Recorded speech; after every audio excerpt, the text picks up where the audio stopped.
So, a certain community pest that's been in the vampire community online since MySpace and officially tried to be in the vampire community since 2015 has a history of padding his sliding scale timeline.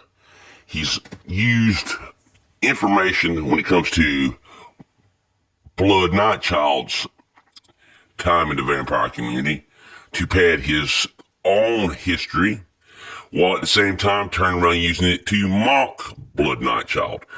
He's tried to use the Church of Satan, Temple of Vampire, Temple of Set, stuff like that in his own history, knowing where he's picking it up from, which is picking up from what Blood Nightchild has said about himself, and he turned around also weaponize it against Blood Nightchild to make it seem like Blood Nightchild is illegitimate when it comes to the vampire community. Well, he kept ranting and raving about a goth club called Helter Skelter. And it kept hitting me. Never heard that name before.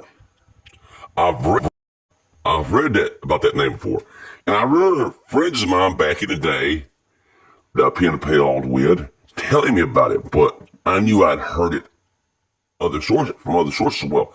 So I got to reading through my copies of Piercing the Darkness, Undercover with Vampires in America today by Catherine Ramsland, both the paperback and the hardback edition.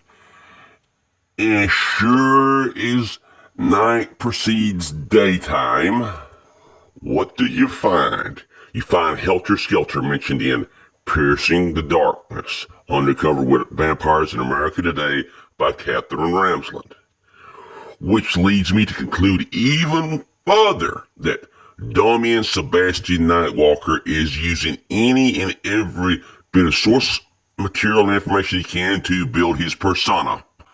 I am going to include videotape proof from both copies of Piercing the Darkness that's in there, so that you, the members of the vampire community, can make up your own mind about what you actually believe about Damian Sebastian Nightwalker.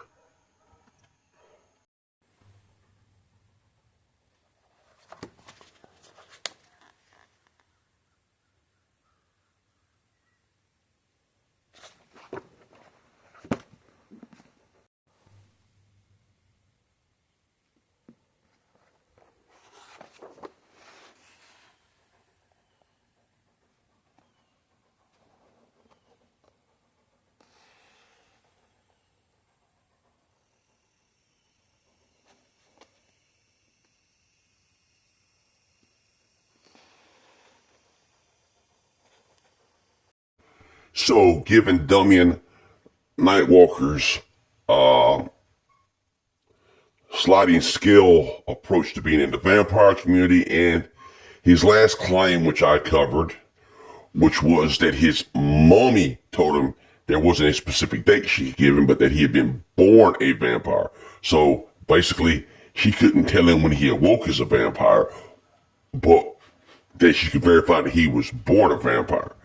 So basically, I have to surmise he's a Larper who uses any and every bit of information, including other people's personal histories in the vampire community, to build his own story to make him look like a legitimate member of the vampire community and make him look and seem like an elder, while at the same time turn around weaponizing such information against people who pose a danger to him in his weak status in the vampire community.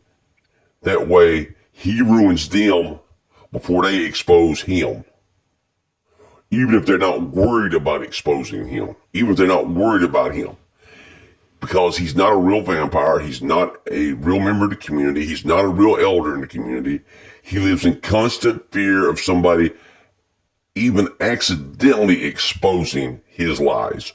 Well, let's consider them exposed.